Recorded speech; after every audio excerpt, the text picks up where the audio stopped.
This portion is brought to you by ACS Manufacturing Corporation, ISO certified, maker of world-class quality Pride detergent. Sa patuloy na pagbabago at pagiging advance ng mundo, halos lahat na siguro ay mayroong access at mayroong mobile phones. Mapabata o matanda ay gumagamit na nito sa marami at iba't ibang dahilan at paraan.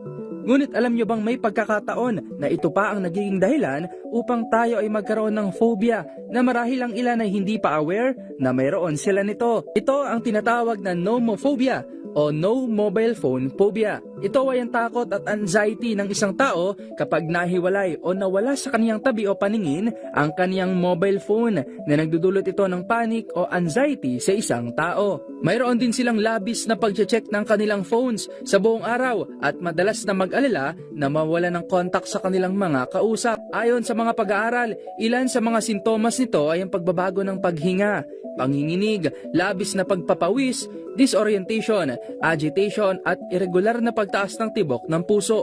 Ayon sa Medical News Today, hindi pa malinaw kung ito ba ay nagmula sa existing na anxiety disorder o mula ito at maihahalin tulad sa cellphone addiction. Ayon sa mga eksperto, bagamat wala pang kasalukuyang gamot para rito, ngunit may mga paraan pa rin inirerekomenda ang mga psychologist upang magamot ito tulad ng ibang phobias. Maaaring sa pamamagitan ng behavioral therapies, paghahanap ng wastong support groups and systems, ilang gamot na mula sa doktor, at self-care strategies na makatutulong upang pakalmahin ang iyong isip at katawan. Payo rin ng mga eksperto na agad na kumonsulta at magpatingin sa doktor kung may sintomas ng maranasan ng nomophobia. This portion is brought to you by ACS Manufacturing Corporation, ISO certified, maker of world-class quality Pride detergent. Hello, Washi! Laundry day na naman! Yay! Anong meron? Mancha ng chocolate, putik, may libag pa! Kaya natin yan! With Pride Washing Machine Detergent, may triple stain-away formula. Tanggalang makapit, madikit, at madupit na dumit mancha. Kaya easy-easy ang labada. Mula noon hanggang ngayon! All you need is pride. All you need is pride. ACS.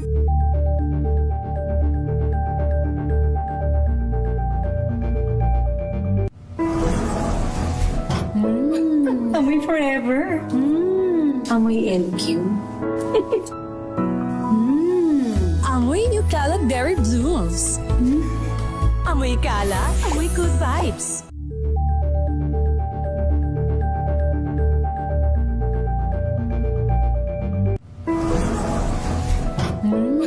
Amoy forever. Amoy LQ. Amoy New Cala Berry Blues. Amoy kala, amoy good vibes.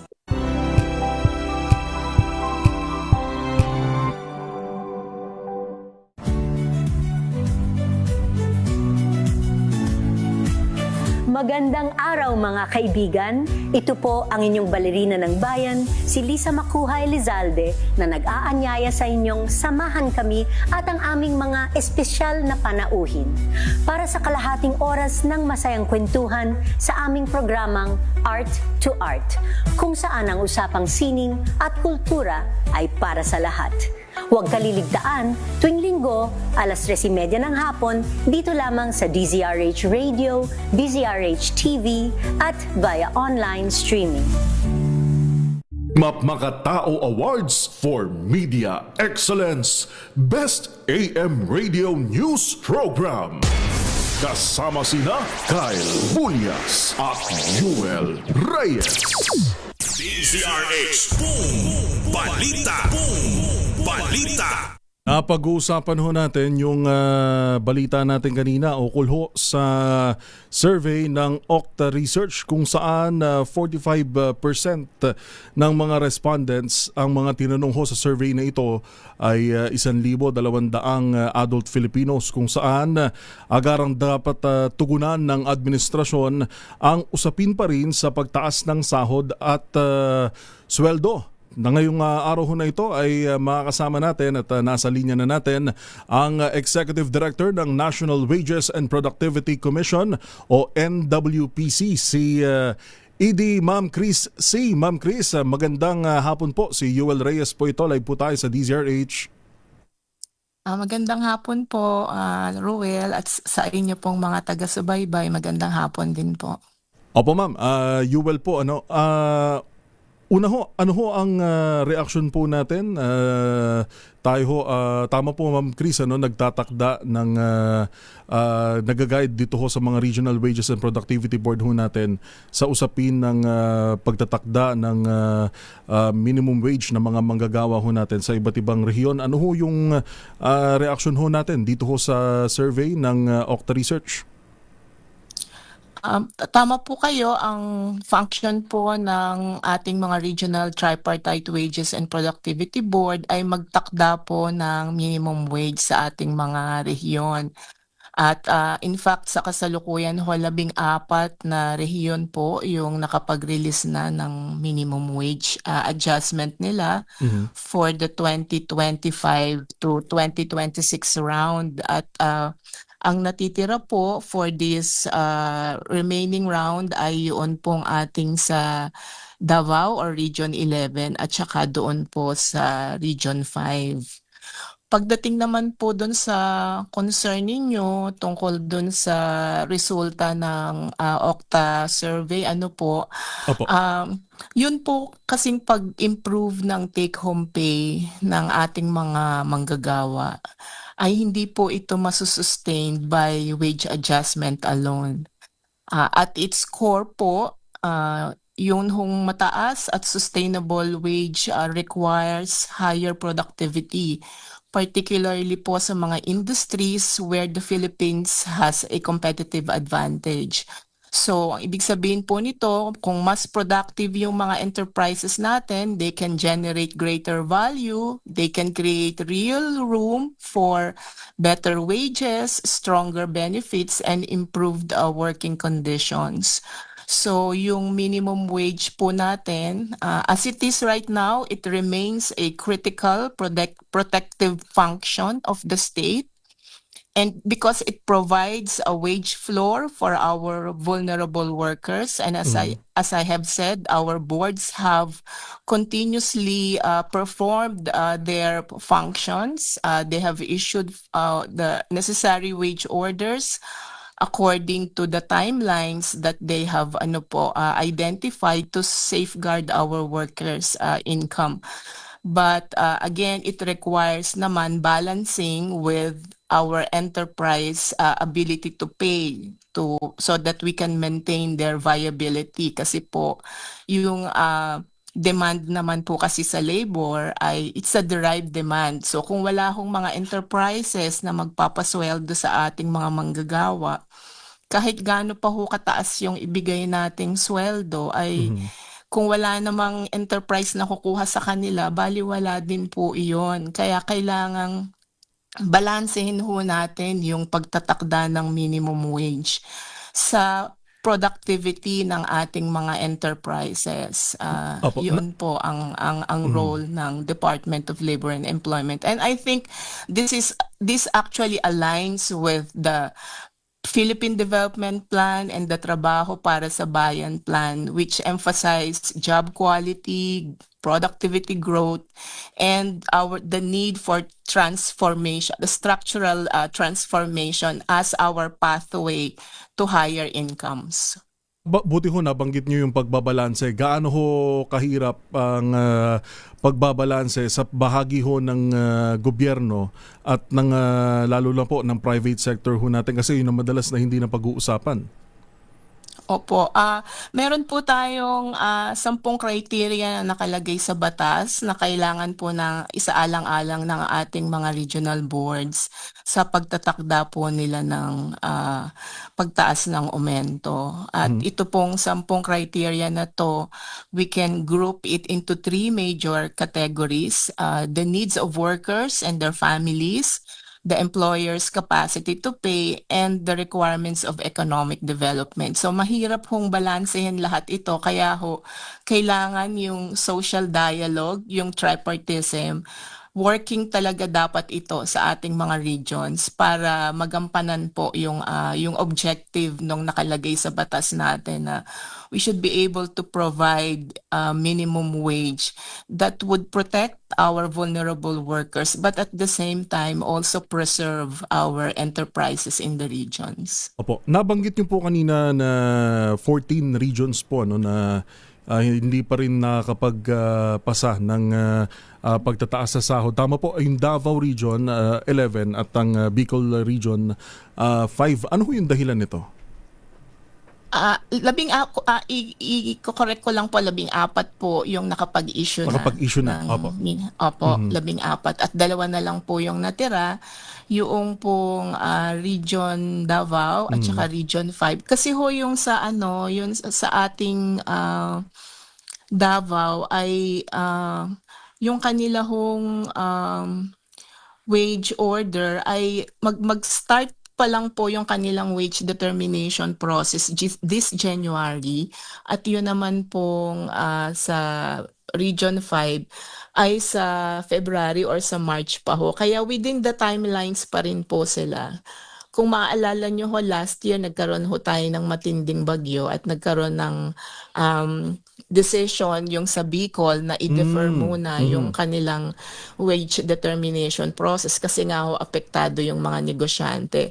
Pero after 3 months nung nag-review sila ulit, nagbigay din po sila ng wage increase last year kaya medyo ho na-delay sila this year. Hindi naman delayed kundi sinusunod pa rin po yung 60 days period prior to the anniversary of their wage orders. Kaya on track naman po lahat ng ating regional boards sa pag-monitor noong kanilahong wages in the regions o pag-monitor ng socio-economic conditions sa kanila pong mga regions.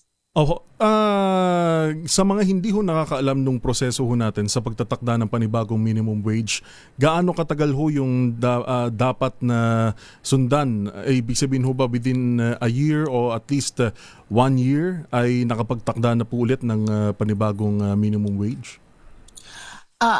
Ganito po, sa loob po ng isang taon, hindi dapat abalahin yung minimum wage or we cannot disturb it for 1 year. Pero 60 days prior to the anniversary date, pwede na po silang simula ng kanilang wage determination process. Kung sa tingin ho nila ay kailangan ng pag-aralan uli yung kung kailangang itaas o hindi itaas ang kanilang sahod. Para ho pag dumating yung anniversary date, kung kailangan pong taasan yung sweldo, the moment na mag-expire po yung minimum wage, meron na hong panibagong wage order yung region. Pero kung sa tingin ho nila hindi kakayanin based on their analysis of the socio-economic condition, they will have to issue a resolution stating why they are not going to issue a wage order. Ganun po yung kanilang proseso. Opo, on last note na lang Ma'am Chris, ano hong mensahe natin sa atin hong mga manggagawa na medyo hindi naman malaki-laki kundi hindi naman majority pero marami sa ating mga manggagawa pa rin yun talaga sikmura pa rin talaga yung concern na pagtataas ng sahod. Ano ho ang maipapangako siguro natin sa ating lahat ng mga uring manggagawa ngayong 2026? Naiintindihan po natin yon that the Okta surveys really confirm that wages is one of the top concerns of our Filipino workers. Sabi nyo nga kanina, kasi it's a gut issue, At ang Department of Labor and Employment naman po ay we respond to the concerns of our constituents by making sure that we are providing the necessary social protection for our workers. We coordinate with the other government agencies because improving the socio-economic condition of our economy requires a whole of government approach. So yung concern po natin for higher productivity in competitive industries, yung strong tripartism and collective bargaining enterprise support, lalo na ho yung skills development para mas maging competitive yung mga workers natin. And also some measures by the other government agencies to manage the commodity prices kasi ito ho isa rin sa mga concern natin, ano, kaya nagka-clamor yung mga workers for higher wages kasi yung presyo ng mga commodities. So ginagawan po ng government ng paraan ito para mas maging stable yung prices ng ating mga commodities so that all these efforts from the government, the intention is to ensure that our wage growth is sustainable, inclusive, and economically sound. So yun lang po, Mr. Ruel at maraming salamat po. Maraming salamat, Ma'am Chris. Kahit Sabado, napaunlakan niyo po kami. Happy weekend, Ma'am! Ayan, naputol na tayo sa Viber. Si Miss Maria Criselda C., ang Executive Director ng National Wages and Productivity Commission, atin hong nakasama. Boom! Balita! Boom! Balita! 15 minuto bago ho mag-alas 6 ng gabi.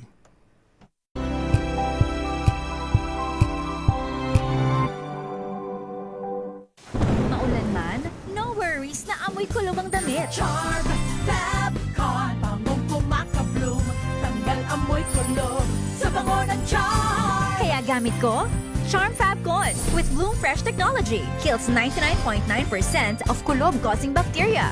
May aroma burst pa of thousands of flowers and berries. Ang sampay sa loob, no amoy kulob. Bangong kumakabloom sa charm. Charm Fabcon. ACS.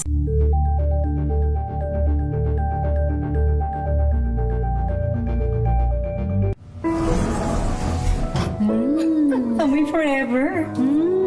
Amoy LQ. Amoy New Cala Berry Blooms. Amoy Cala, amoy good vibes.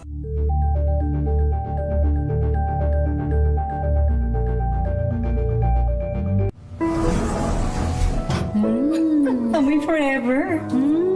Amoy LQ. Amoy New Cala Berry Blooms. Amoy Cala, amoy good vibes.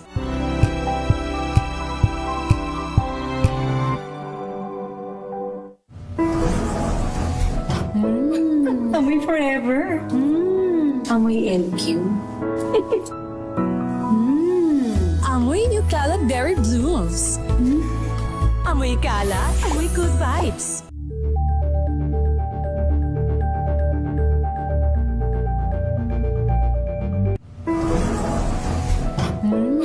Amoy forever.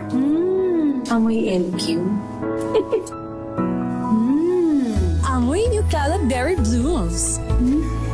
Amoy Cala, amoy good vibes.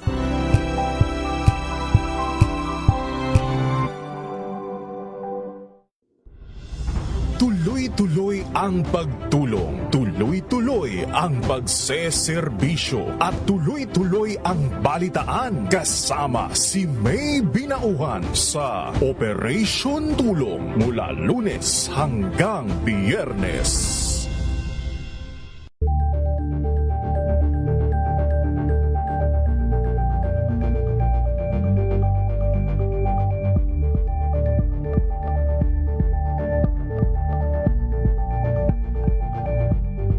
Maagang balitaan, maagang usapan sa mga issue at balita kasama si Kuya Angelo Palmones sa Magandang Umaga Pilipinas mula Lunes hanggang Biyernes.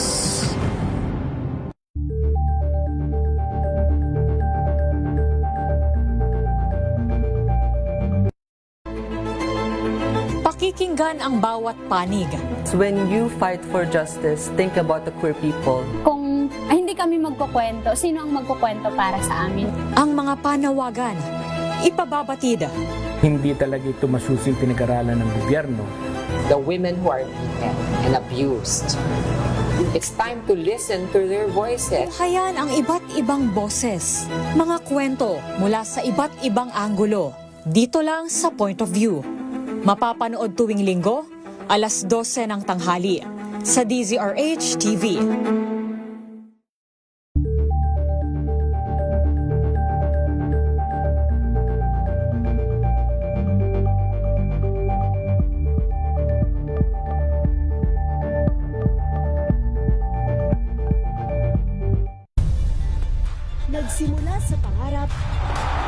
sa maabot ang tagumpay. Iba't ibang kwento, iba't ibang mukha ng atletang Pilipino. Mas pinatindi, mas pinalakas, at mas pinaaksyon sa Match Point tuwing Sabado, 12:30 ng tanghali sa DZRH TV.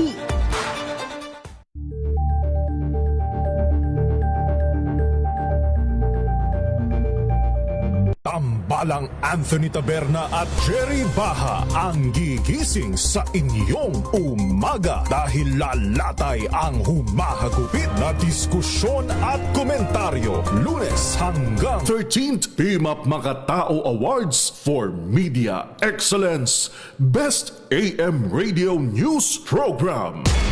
Kasama sina Kyle Bulyas at Yuel Reyes. DZRH Boom Balita. Boom Balita.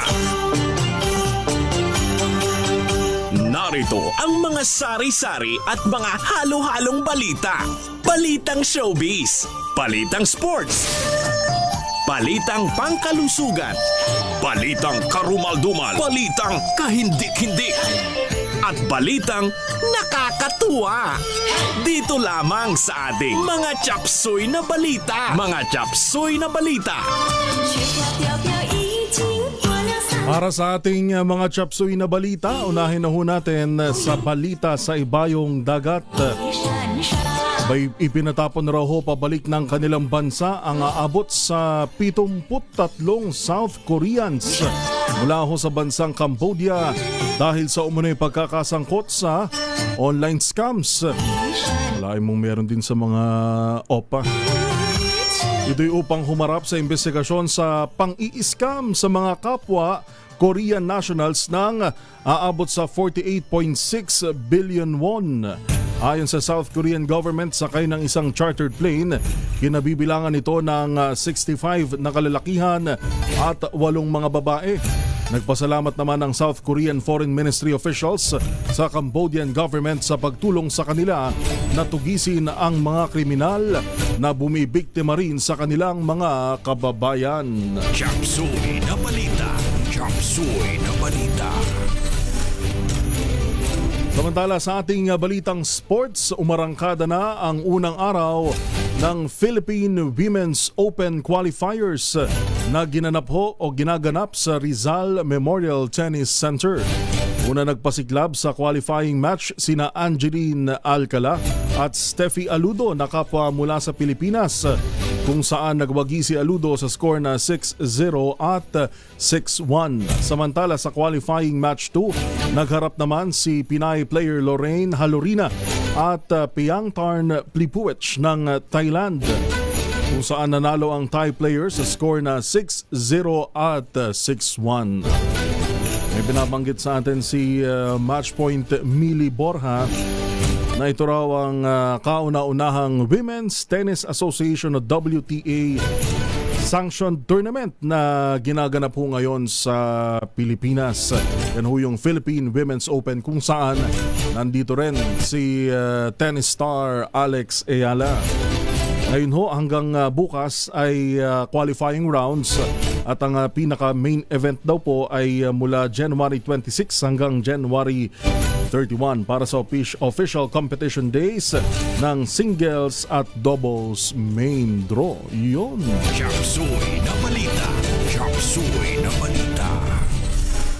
Mantala sa atin namang showbiz news, spotted sa Puerto Princesa City sa Palawan ang British author ng kilalang-kilala nyo ito, Harry Potter book series na yung author ho ay si J.K. Rowling. Tila dream come true naman para sa isang young fan nang makita ng personal ang British author. Sa ibinahaging post online ni Angie Formaliza, nakapagpa-autograph ang kanyang anak na si Sky sa kanyang libro. Sa panayam ng Pep Entertainment, inilarawan ni Sky na magical experience ito at hindi makakalimutang tagpo. Samantala, wala nang iba pang detalye kung anong lugar sa Palawan ang pinuntahan ng British author at kung hanggang kailan ito sa Pilipinas. Chapsuy na balita. Chapsuy na balita. Para naman sa ating kakaibang balita, Isa raw hong binansagang supercommuter. Ay, hindi ba pag mga commuter wala nang tatalo sa mga Pinoy? Dahil sa araw-araw na siksikang ginagawa ho natin sa mga bus at linya ng tren. Pero sa Malaysia daw ho, ay may isa pang supercommuter. Dahil bumabiyahe papasok at pauwi ng trabaho, dinaig tayo nito via airplane. Oho, via aeroplano. May alamin natin ang kakaibang balita report ni Miss Jackie Resho. Miss Jackie. Karamihan sa mga manggagawang Pilipino ay nagko-commute papasok at pauwi sa pamamagitan ng bus, jeep, tren o kaya naman ay nagmamaneho. Pero para sa isang supercommuter sa Malaysia, ang kanyang 5 times a week mode of transportation ay ang pagsakay ng eroplano. Si Rachel Kerr ay nakatira sa Penang, Malaysia, na higit sa 3 oras na biyahe by land patungo sa Kuala Lumpur kung saan siya nagtatrabaho. Ngayon gumigising ng 4 a.m. si Rachel para maghanda sa kanyang 30 to 40 minute flight papasok araw-araw. Noong 2020 ay nagawa na ni Rachel ng mga upahan sa Kuala Lumpur dahil sa kanyang trabaho at tuwing weekend lamang umuwi sa kanyang pamilya sa Penang. Pero nang kanyang i-compute ang gastos ay mas nakatitipid paan niya siya sa araw-araw na flight kumpara sa pagstay mismo sa Kuala Lumpur at kadalas ay natatraffic pa siya papasok. Kaya rin naman pala mas pabor kay Rachel ang paglipad papasok dahil siya ay isang assistant manager para sa finance operation ng AirAsia kung saan mayroon siyang employee discount para sa mga flights. Gayunpaman paglilinaw din niya na binabayaran niya mismo ang bawat flight na kanyang kinukuha papasok at pauwi. Mas napili ni Rachel ang ganitong setup dahil bukod sa matipid ito ay mas nakakasama niya ang kanyang pamilya, lalo na ang kanyang 2 minor de edad na anak na kailangan paan niya ng kanyang paggabay. At yan ang aking kakaibang balita. Ito si Jackie Resho ng DZRH, una sa Pilipinas, una sa Pilipino. Thank you, Miss Jackie Resho. Chapsuy na balita. Chapsuy na balita.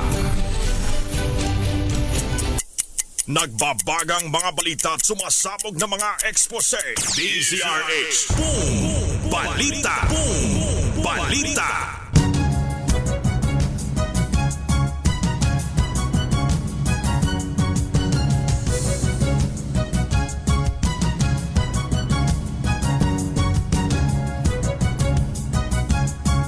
Bago lang tayo magtapos, ano ho? Ay meron palang kabi-kabilang statement ngayon ng iba't ibang ahensya.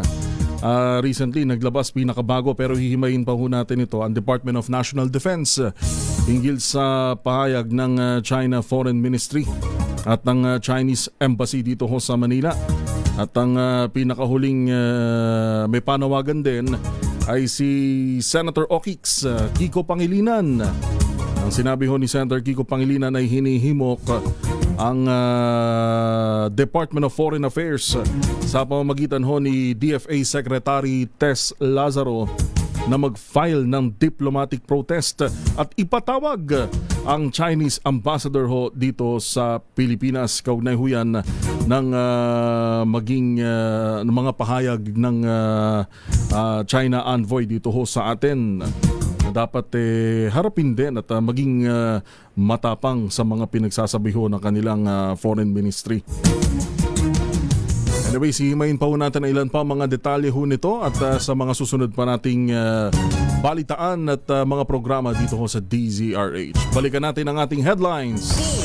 Balita! Boom! Balita! Bureau of Immigration hinalughog ang detention facilities nito sa Taguig at Muntinlupa. Samot-saring kontrabando nasamsam. Balita! Boom! Balita! 4 na nawawalang tripulanteng Pinoy sa tumaob ng cargo vessel sa Scarborough Shoal patuloy pang pinaghahanap. Balita! Boom! Balita! Pagtaas naman ng sahod at kita pangunahing alalahanin ng mga Pilipino ayon sa Octa Research Survey. Balita! Boom! Balita! Hanggang higit pisong taas presyo sa petrolyo asahan naman sa susunod na linggo. Balita! Boom! Balita! Pulis Marikina na nag-viral matapos mangharang ng truck ng bumbero. Sinibak sa pwesto. Balita! Boom! Balita! At mag-asawang senior citizen patay, 6 iba pa sugatan sa sunog sa Barangay Tejeros, Makati City. Balita! Boom! Balita! Yan na po ang kabuuan ng mga balitang itinampok sa DZRH Bumbalita ngayong araw ho ng Sabado, Enero 24, 2026. Maraming salamat sa lahat ng ating mga nakasalo sa ating balitaan ngayong hapon. Sa pangalan ho ng ating ding mga nakasama sa DZRH News Center, kay Jeric Barreto at sa ating hong DZRH TV Tech, inyo po lingkod sa pagbabalita sa ngalan ni Kyle Bulyas. Ito po si Yuel Reyes. Susunod na ang programang Spotlight with Sister L. Oras natin, 1 minuto ho bago mag 6:00 ng gabi.